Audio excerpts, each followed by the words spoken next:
Indonesia. This is actually Team Gen X going up against Rimo Batara and now Laos respecting the Luo Yi. Manjin, how do you feel about the Luo Yi? Is this really the meta shaker, or how do we say, the hero that most of these teams think of it as it is? I think so. I think so, man. It's the Luo Yi is just a huge new way of play style to strategize inside the game, especially with having that global presence at level 4. Like, you can definitely initiate quickly. You can surprise your opponents with flanks, especially if you have like Ling or Claude in your composition. You can actually protect them as well, plus the crowd control that she brings. Man, this hero is just too good right now, and man, I think it's giving the game a healthier state, because man, with these heroes coming in, like for example Popol and Koopa, extra units, the Atlas having an extra unit, and Luo Yi having that mass global teleportation, man, the game it's just evolving too good, and I'm excited to see more games as well. Well, do note, it's not global, but it is somewhat cheating the distance, right? It's still still a gap closer for lineups that have no gap closing. And again, you mentioned heroes like Ling who are able to move around the map so quickly. The thing about Luo Yi is it essentially cheats both your space and your opponent, given the vacuum, right? The rotation. Right, so not just you're able to move yourself or your allies, but you can also mess with the teams, with your opponent's way of moving as well. So that's I guess why the teams respect it so much. But nonetheless, Laos banning as well the Kufra and the Indonesia taking out the Uranus. First pick, Esmeralda here. Is this as much a priority, do you think, as it should be? Yeah, I think so, because people right now, especially last week, been seeing Esmeralda priority picks. I think this is like the safest route to go. If not the Esmeralda, you could probably choose a Uranus, because I think right now, Chantel said it earlier that offlane is king in the meta right now. Yeah, definitely. We have all of these offlane heroes right now, because again, there's only a few funnel heroes there, right? You have the Ling, you have the Claude.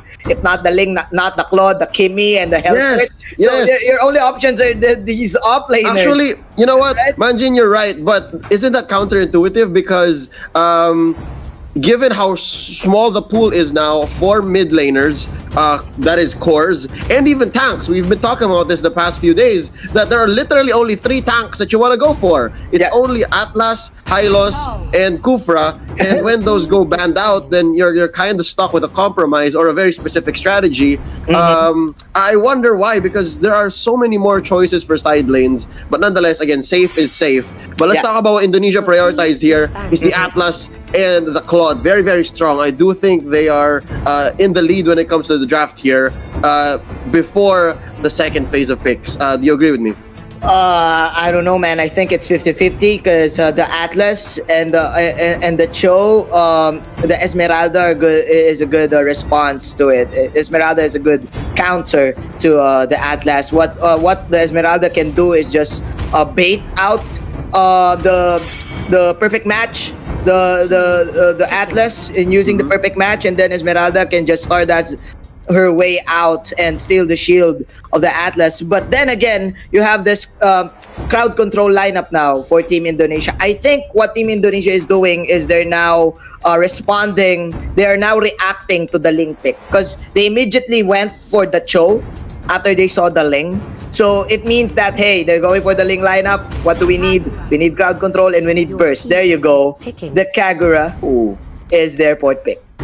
All right, so I like how the Kagura is here to, again, counter the Ling, and especially when you see where the Ling is going to be landing, going to be dealing most of its damage, you're able to move around the map, so that's going to be a support Kagura. I believe they're short on one more side laner here, Team Indonesia is, but let's look at what Laos are considering. Oh, all right, very clearly, and you see where their lines are drawn. That's going to be a support Popol and Koopa with the Jawhead and the Esmeralda in the side lanes. And again, one of the few tanks remaining, it's the Hylos. They lock it in. Manjin, how do you feel about Laos lineup so far? It's already complete.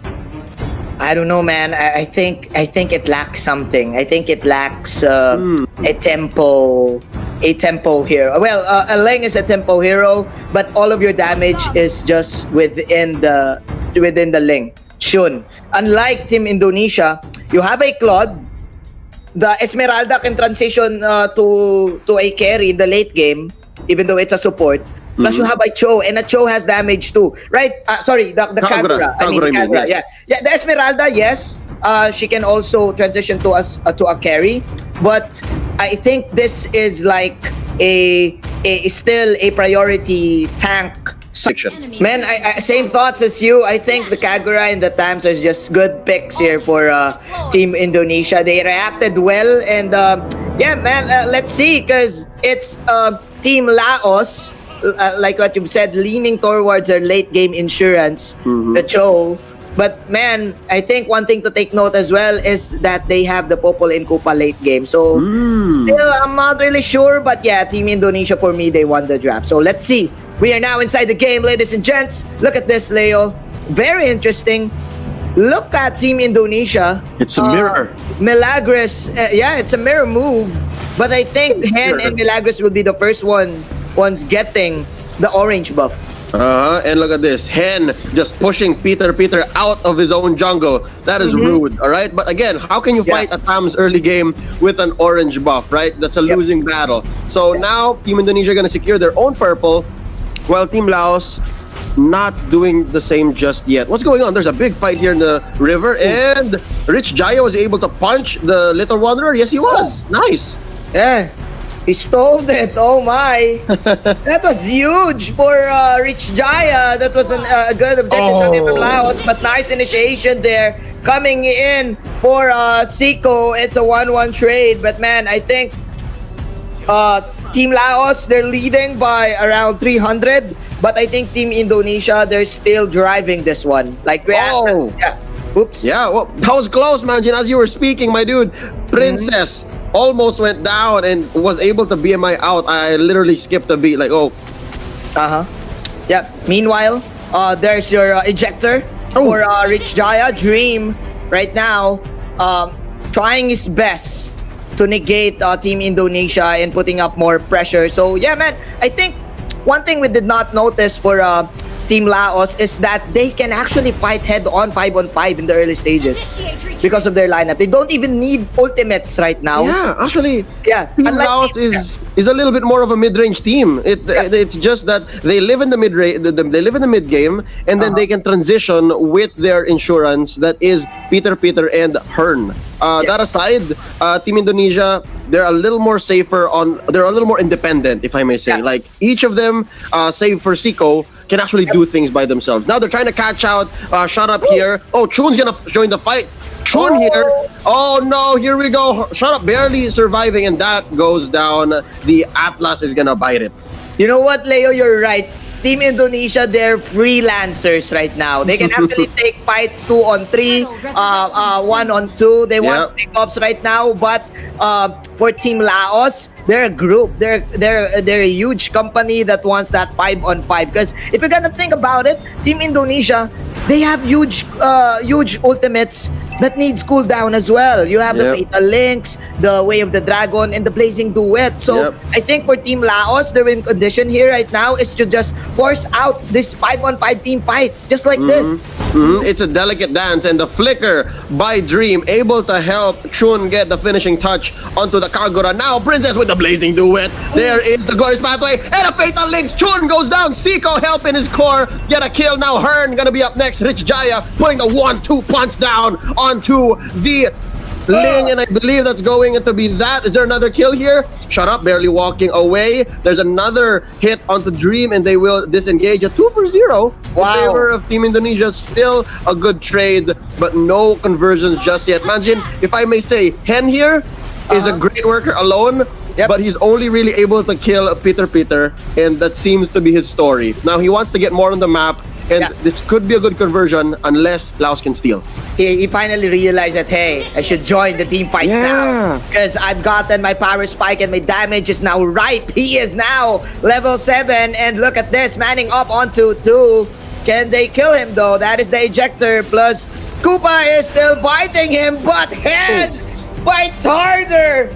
Wow, what an outplay from Hen. Meanwhile, on the bottom side, CIKOO tried to survive this, but what happened in the top lane? Hen. I don't know, man. The bottom for Laos. I don't know, man. I don't know. It seems like CIKOO was just sent to die. It's like, CIKOO, you know what to do. Yes, sir. But shut up. He's in the same situation. It's just tanks going down. This is a martyrdom here for both tanks, and Princess able to sneak out a kill. But HURN takes out RICHJAYA along the way. But this is key. I think Team Indonesia, this is beneficial for them, where they take weird fights across the map and leave Princess. Princess here is the key.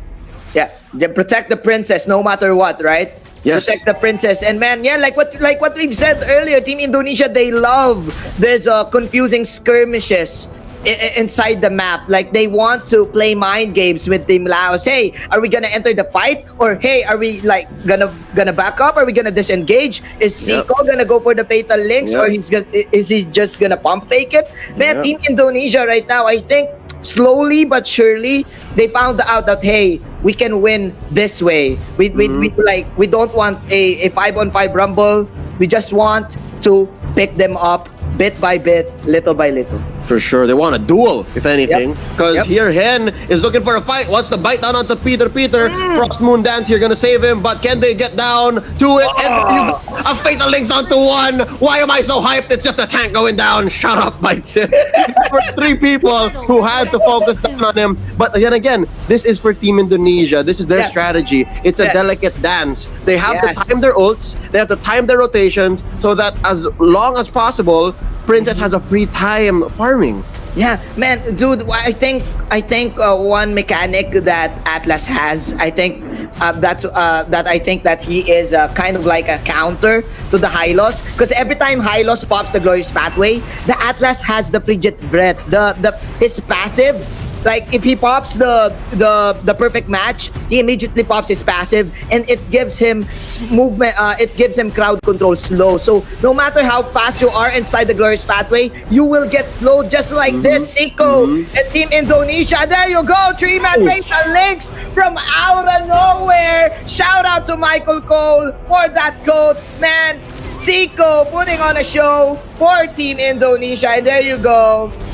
2-0-4 for Princess, and the Princess is now here. Team Indonesia, it's 12-8 Leo, it's 7 minutes, but man, CIKOO putting all the work. Yep. And now I think we are at a crossroads. This is an interesting situation wherein Team Laos can still win fights. It's just a matter of finding the right approach. Because right now, Team Indonesia, they're feeling it. They know that this is their tempo, this is their groove, and if they're the ones who are given the chance to say this is where we fight, they will always win. Now they find out Hen here out of position, and despite the Continent Inferno not gonna survive, and I think that's a right call. Sometimes the members of Team Indonesia, they just have to let their members die. Again, all for the sake of Princess. Yeah, for the bigger picture. It's for the bigger picture. You make the sacrificial play. There you go. Another fatal links onto one. Oh man, what's happening here? The Kagura trying to run away, but Shun, can he catch him? No, the damage was not enough, but yes, it's okay. The Kagura will now fall down. Shun getting all the blades from the Tempest of Blades, but Princess! Clutch placing duet to save his life. Outplays coming in for Team Indonesia. And there's still one with their damage output and their outplay and their maneuvers. And man, I think the pressure is now coming in from Laos, because again, dude, they lost two important series yesterday, and with this one, like, so let's see. I think he's gonna go down though. I doubt that he's gonna survive this. Ooh, there you go. He did it! Oh my! He did it! He gambled his life, bro. He gambled and won. I believe he won. That tower is not respawning. Yeah. Wow. RICHJAYA sacrificing his life just to get that objective. Mission accomplished. There you have it. And Hen. Give that man a raise. Give that man a raise. That is just ridiculous. Give that man a raise. Oh, off camera kill, double. Make that a double for our man Princess, and converting into a great turret up top. And I think CHOUN here is just going to back out a bit more than he can chew. Again, that's MELAGRIS and him. You know what? I think, man, with that take in the bottom lane by RICHJAYA, I think that sealed the deal. Like, I think it's now beginning of the end, because those were 3 heroes in the bottom lane for the side of LAOS, and they were not able to defend the tower, and that's just bad news. And look at this, RICHJAYA just going in and out, popping the way of the dragon and getting the Popol and Kupa. That's quite hard to do, because that's a Popol in Kupa. And if you're playing a Cho and you targeted the right unit, it means that this Cho is just having a great time, man. 12-18. You asked it earlier, how can Team Laos win this? I think it's time. It's time for that mentality that for Team Indonesia, they just need to make a mistake. Oh no! Yeah. Oh wow! It's coming. Aggressive flame shots. Down goes Peter. HURN, the only survivor left. And this might be the ticket, man. The 1-0 win. I believe this is going to be it. HURN taking it like a man here. And just like that, he just stood there. He's like, yep, just take me.